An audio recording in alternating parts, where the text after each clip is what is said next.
Bonjour tout le monde et bienvenue sur la chaîne Journal d'une bibliothécaire.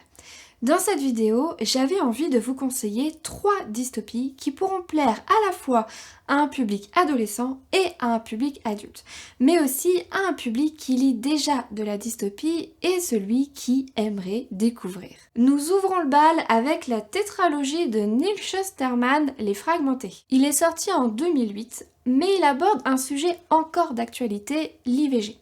Dans cette histoire, la société a été secouée par 2 guerres civiles. Après cette seconde guerre entre les pro-choix et les pro-vie, une charte de la vie a été signée pour mettre tout le monde d'accord. Dorénavant, il n'est plus possible de pratiquer l'IVG, mais la fragmentation des adolescents entre 13 et 18 ans. Comme ça, les parents ont eu le temps d'être sûrs de ne pas vouloir de cet enfant. Une nouvelle technologie permet de récupérer tous les organes que l'on souhaite et les greffer tels quels et sans risque sur quelqu'un d'autre, ce qui rend la fragmentation bien utile. Notre héros, Connor, découvre qu'il va être fragmenté par ses parents.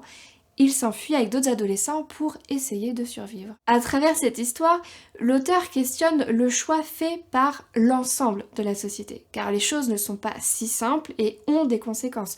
En tant que lecteur, nous pouvons être heurtés par les événements décrits ou ne pas les comprendre, car certains éléments sont volontairement exagérés. C'est le cas de cette idée de la fragmentation, qui questionne sur l'éthique de la pratique, devenue finalement dans ce monde une banalité. Elle fait partie du décor, elle est intégrée par tout le monde et très peu la remettent en question. Quand on creuse, on voit que oui, elle peut sauver des vies, mais au détriment d'autres vies détruites. Mais là encore, peut-on parler de mort? Qu'est-il pire entre ne jamais avoir existé ou vivre quelques années avant d'être fragmenté? Et l'existence de l'âme dans tout ça, existe-t-elle? Est-elle encore présente dans les greffes? Reste-t-il encore un peu de la personne dans ces greffes? Les choses se compliquent car les intentions les plus louables peuvent être détournées et perverties pour des profits individuels. Neal Shusterman parle aussi de ça car il nous montre que des publicitaires l'utilisent pour faire la promotion de la vie éternelle, de la minceur ou encore de l'apprentissage rapide. Ah oui, vous avez bien entendu, votre enfant est un peu lent intellectuellement, pas de panique, il suffit de lui greffer des bouts de cerveau d'autres adolescents plus performants et le tour est joué. Je vous laisse découvrir comment il creuse toutes ces questions en offrant au lecteur en plus un roman d'aventure très prenant. Continuons avec Delphine Pessin et son roman Itoile. Je connais cette autrice pour ses romans de société, où elle aborde des sujets comme le harcèlement scolaire, la maladie chez l'enfant, l'abandon d'un animal et autres sujets. Je vous laisse d'ailleurs découvrir l'interview que nous avons fait sur sa manière de parler de ces sujets lourds à un public jeunesse, parce qu'elle le fait très très bien. J'ai donc été étonnée de découvrir qu'elle avait aussi sorti une dystopie, avant de trouver ça très intéressant, parce qu'au final, la dystopie, ça parle aussi de problèmes de société. Dans Itoile, nous suivons plusieurs adolescents dans un monde ultra connecté et sécuritaire. Ils sont approchés par un mystérieux milliardaire qui leur fait une proposition à un moment crucial de leur vie. Tout leur sera pardonné s'ils acceptent de participer à son émission de télé-réalité en ligne.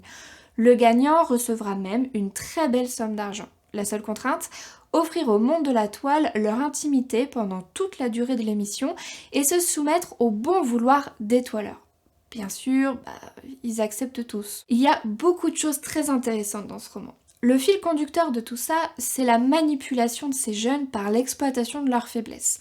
Oz, le mystérieux milliardaire, n'hésite pas à jouer avec eux pour faire le buzz et assouvir un noir dessein que je vous laisse découvrir. Les ados vont devoir s'affronter dans des missions de plus en plus dangereuses, le tout devant l'œil des toileurs qui leur donnent ou non de la popularité nécessaire à la victoire. Dans cet esprit de compétition, les choses vont de plus en plus loin de la part des candidats, des toileurs à qui on donne du pouvoir et qui en jouent en oubliant qu'il s'agit d'êtres humains, et d'Oz qui profitent que ces jeunes n'aient plus rien à perdre. Oz m'a beaucoup fait penser au patron d'Amazon, à la différence que personne ne sait exactement qui il est ni à quoi il ressemble. Il a réussi à s'enrichir et devenir puissant en exploitant des craintes de société, notamment en termes de sécurité, et en créant des besoins de toutes pièces. Le gars n'est donc pas à son premier coup d'essai et ces jeunes sont sa nouvelle expérience. Dans Étoile, Delphine Pessin évoque les problèmes autour de la toute-puissance de certains individus, les dérives de la télé-réalité, la manipulation des individus ou des masses, l'éthique de certaines expériences, la possibilité de certains à accepter des choses par désespoir et celle d'autres à détruire ou glorifier un individu sans le connaître, juste parce qu'il en a le pouvoir. Mais je ne vais pas aller plus loin dans l'analyse pour ne pas vous révéler toute l'histoire. Je vais plutôt vous laisser la découvrir. Terminons cette vidéo avec Nathalie Bernard et son diptyque Les Nuées. Ce diptyque a un format très intéressant puisqu'il nous permet de suivre deux histoires en parallèle. Nous allons donc suivre Lisbeth en l'an 376 AGS dans la cité d'Eremos, un endroit où il ne fait jamais nuit. D'ailleurs, là-bas, la nuit fait peur, à tel point que même des sacrifices humains sont réalisés pour la tenir éloignée. Alors pourquoi la mère de Lisbeth a-t-elle disparu pour rechercher la nuit en ne laissant qu'une seule question à sa fille et rien d'autre? Où est la nuit?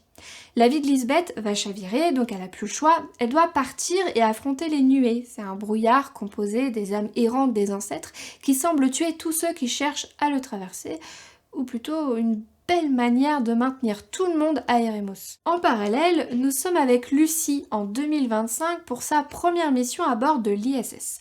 Alors, je peux pas trop vous en dire sur son histoire, mais moi, elle m'a mis la chair de poule, car là-haut, elle et ses collègues vont assister à une scène de cauchemar. Dans ce roman, nous retrouvons une société totalitaire, parce que gare à ceux qui ne respectent pas les règles. Si vous êtes attrapé avec des objets de l'ancien monde, attention à vous.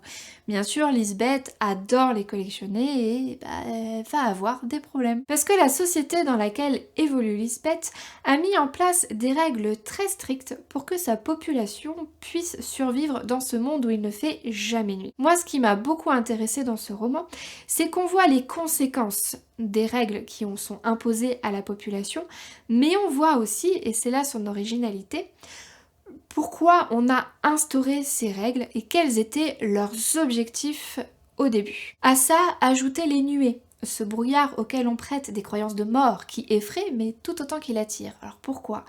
Parce qu'il représente une frontière, un défi à relever.